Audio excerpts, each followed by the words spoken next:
Okay, if you're lucky like me, you have a refrigerator, the Samsung refrigerator, that your kids are too rough with, and they totally broke this handle. Well, I've got the good news and bad news. The bad news is the appropriate fix is to replace this whole panel. You take this whole thing off because it's sealed, and they don't make this $20 hinge that you can put in here and replace. They want you to replace that whole panel. But that is kind of foolish. The thing is, if you lift up on this,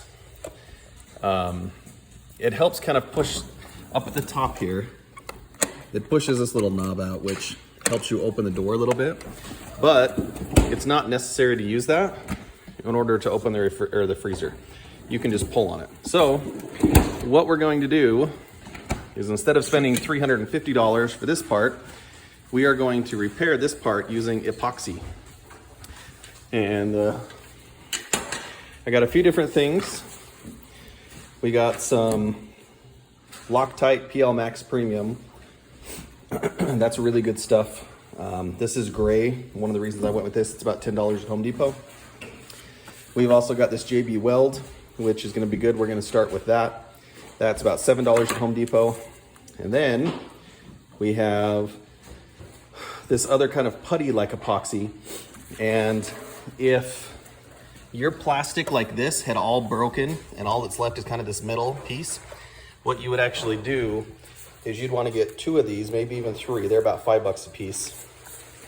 It's basically like Play-Doh. In the middle, it's like black, and then there's a different type of material on the outside, and you just mush it all together.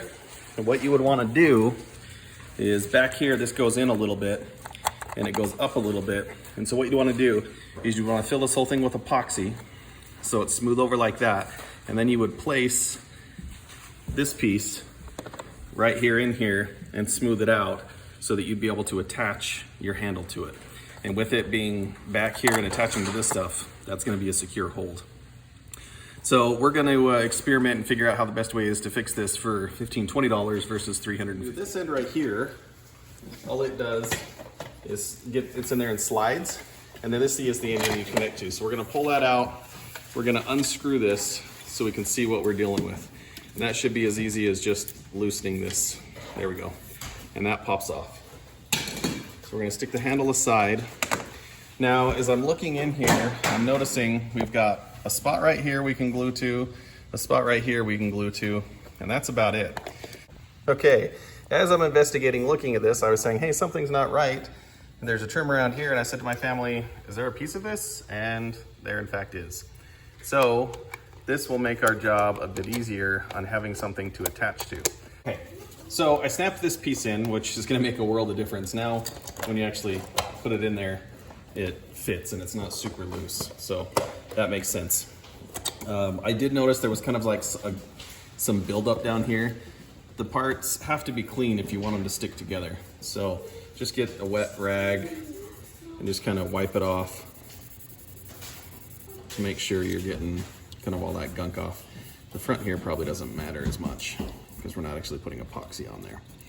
So this fits up in like that. So we're actually going to put a little bit of epoxy on here, which is going to give us, I think, some strength when we pop it in. Let's see, how did I do that?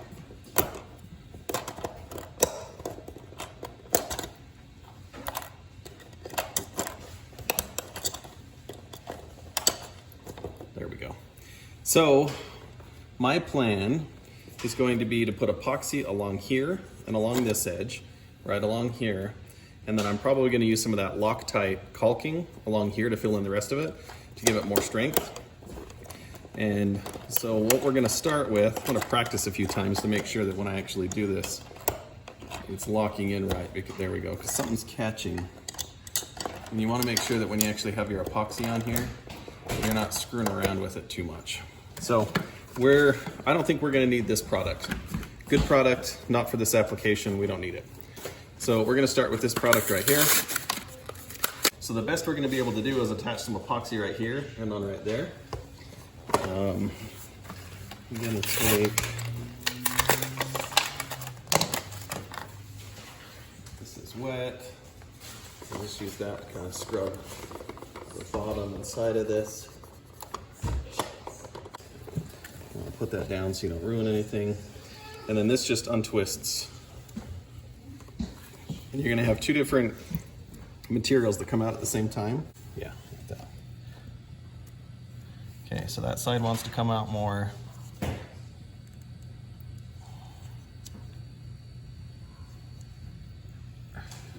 So we want to get equal amounts. I'm gonna take this and put it back on. We got a bit more black on there than we did of the other. So I'm gonna take that and just put it over here. And then we're just gonna mix this up. This is gonna turn gray, which happens to be convenient for our situation because we want it to be gray. Anyway, we want it to be totally well mixed together. So we're gonna sit here and work it. We have 6 minutes to work this epoxy. And so we wanna make sure that we get everything done in that time frame. And this is pretty liquidy stuff. So we're gonna start by putting a little bit on here.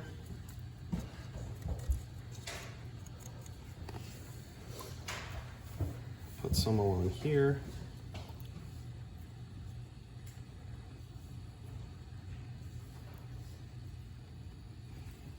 And then to make sure we get some good adhesion, I'm gonna put it along here.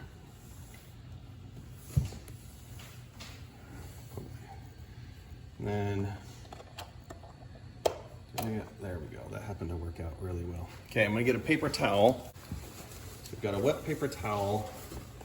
We're just gonna wipe that off.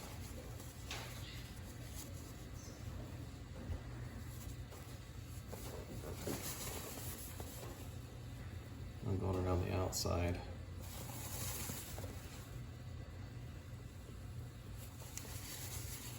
Now, that looks pretty good. Make sure that it's square. That looks good to me. We're just gonna leave that alone now. Now, that was a lot easier than I thought it was gonna be, so we're not gonna have a ton of issues there. So we're gonna go ahead and epoxy this while we can. So I'm gonna get in here first.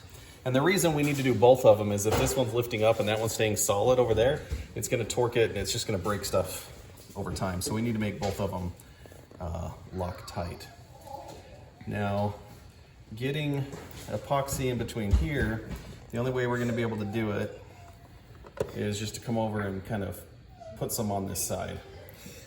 And we're gonna put it on fairly thick since we can't get it on the other.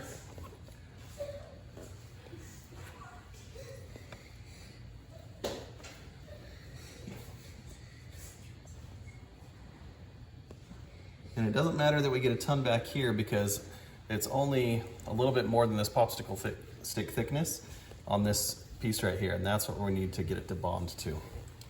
So I'm gonna scrape this popsicle stick, use that to do that. On here, and wipe that down.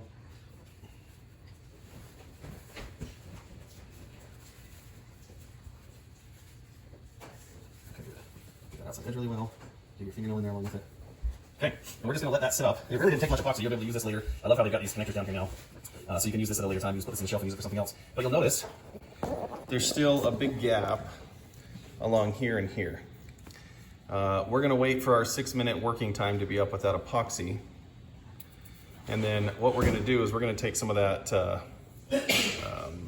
caulking and we're gonna fill this in around here just to give it more strength on both sides. And then we're gonna wait until tomorrow morning and put the handle on, and we should have a refrigerator that we were able to fix for $7 plus that tube of caulk. You could probably do the Loctite 3X, but I think the Loctite 3X is a white caulk, and this is $10. This is really good caulking for like high strength stuff, but it was gray and you know, it just made it easier. So for about $15, we should be able to fix this, and this should be a permanent fix that shouldn't break away again. Okay, all right. We're gonna take this, we're gonna cut the tip off just a little bit. It's not quite enough. Okay, perfect. So that's a pretty darn small hole. That's about the top of a ballpoint pen. I can't remember on this one if we need to stab down inside with our caulking attachment. Oh, down here by the refrigerator. So we may need to stab this down there and break up. We're gonna do that just in case. Yep, we did need to. Fill a little barrier in there. So I'm not pushing very hard on the part itself. I'm just kind of floating it a little bit.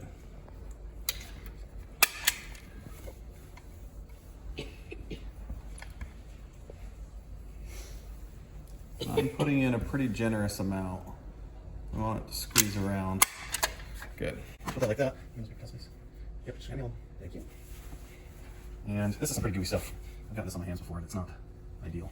So I'm not gonna scrub there. Well, maybe I'll do this with my finger. Just try and get it smooth inside those joints. And then kind of clean it up a little bit.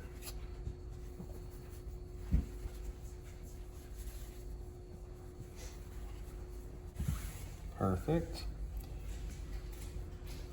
And so whatever that other epoxy didn't do for us, this should. Now we've got to get the remainder of this caulk off of this stainless steel, or it's always going to be on there. Most of this is going to be covered by the handle, remember, so that's not as important. But the stainless steel, you'll always notice. Okay, good. So I feel pretty confident between the two of those. We've got the bottom epoxy down here. This kind of frame right here, when you get your refrigerator, it's always wrapped in plastic and you pull it off. They put these clips in with that, and so you always got just like a little bit of plastic that's supposed to be protecting it while it's being shipped kind of in there. That's kind of what you're seeing hanging around there, but that's not a big deal. So that's how I'm happy with that. We're gonna move over to this next one. But before we do, I'm gonna get another, you can see the pile of paper towel we got there. We're gonna get another section. I'm getting one half of them wet. So I've got everything I need. All right, switch that way a little bit for me, please. Join. Okay. So now, notice how I'm resting my hand against this, and that's what I'm using to kind of do the spacing for this. And I want to fill it up so it's kind of pushing in there a little bit, but I'm not pushing on this with the caulking. I'm not using the caulking to push on this piece very hard. I'm holding it up there so that it can flow in the way I'm holding it off my hand.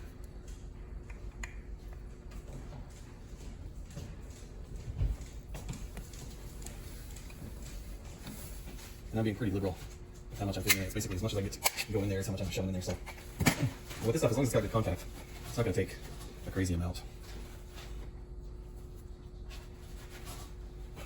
See, that was brilliant.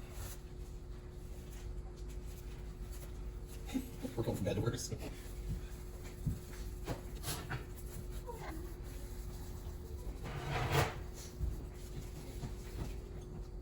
So if there's a good way to do it without having to wipe all this multiple times, leave it in the comments for someone else. The only reason I'm doing this video is because I often go to YouTube and find out how to fix something, like a washing machine's got a sock stuck in it or something like that, and somebody's done the work for me and shown me exactly what we needed to do. But I was able to find some of these recommendations on a forum, but I didn't find any YouTube video that kind of really showed what I was going to be looking at and how the inside of this looked.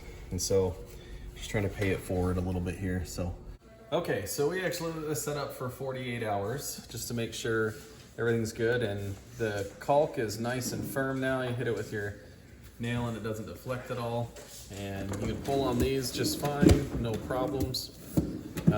This probably isn't 100% fully cured yet, the caulking.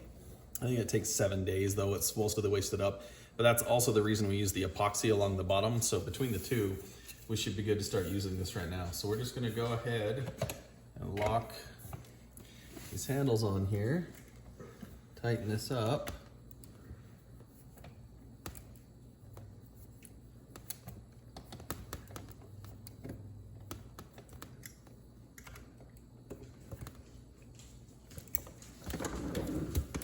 And we're all set.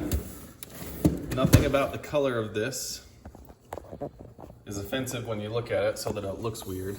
You wouldn't even really notice the fact that this has been filled in, but this works just great. I'll update if we have any issues. I don't expect we're gonna have any, but there is an inexpensive solution